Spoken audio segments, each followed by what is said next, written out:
Hi, this video is going to show you how you can use the NVivo transcription service from within NVivo. I'll be showing this on the Mac version of NVivo, but the Windows version is not very different. So here's a project open in NVivo. Let's say I'd like to transcribe my Helen MP3 file. If this is your first time using transcription from within NVivo, you may want to first verify that you are indeed linked to Carlton's transcription account. I'll just pause here to say that this assumes that you have actually registered for the Carlton transcription service. If you haven't, you can go to this URL and complete the registration first.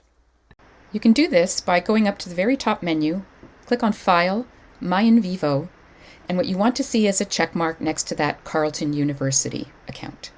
Now that that's verified, we can do our transcription. Just click on the Modules tab and then Transcription. You'll get a Transcription tab opening in your Detail View area, and then you can drag and drop your files there.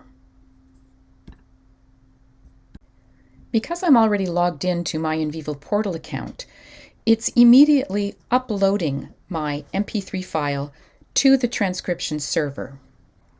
If I hadn't already logged in, I would first get prompted for my NVivo portal login, and then the upload would happen. Once your file is uploaded, you'll choose the language of the recording and then click on the transcribe button to start the transcription process. The transcription, which is not happening in NVivo but up on the transcription server, should take about half the time of the media file. So a 30-minute audio or video should take about 15 minutes to transcribe.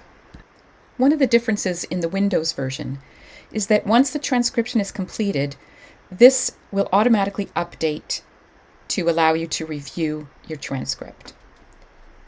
On the Mac version, however, you'll have to click on the refresh button to see if the transcription is done. When you click on Review Transcript so that you'll be able to check for any errors and correct them, it'll take you to your browser and to the My NVivo portal login page. Once you're logged in there, you will see your transcription space that'll list all of the files that you have uploaded and allow you to work with them. Just click on Open Transcript to see the full text. One edit that you can do is to click on the speaker names to change them to whatever you'd like. You can play back the audio by clicking on the small arrow at the bottom, and you can also adjust the speed in case you'd like to listen to it more slowly or more quickly. When you're playing back, an orange-colored underline will help you follow along in the text. If you need to make an edit, just click in the text and make the corrections. When you're happy with all your changes, just go ahead and save. And now that you're happy with your transcript and saved your changes, you're going to go back into NVivo. And in that transcription tab that's open, you're going to click on the Import button. This will lead to your transcript actually being imported as part of your original audio file in NVivo. You can then code this as you would any other text in NVivo. Thanks for watching, and if you need more help, you can email us at nvivo@library.carleton.ca or see our NVivo page under Services on the library's website.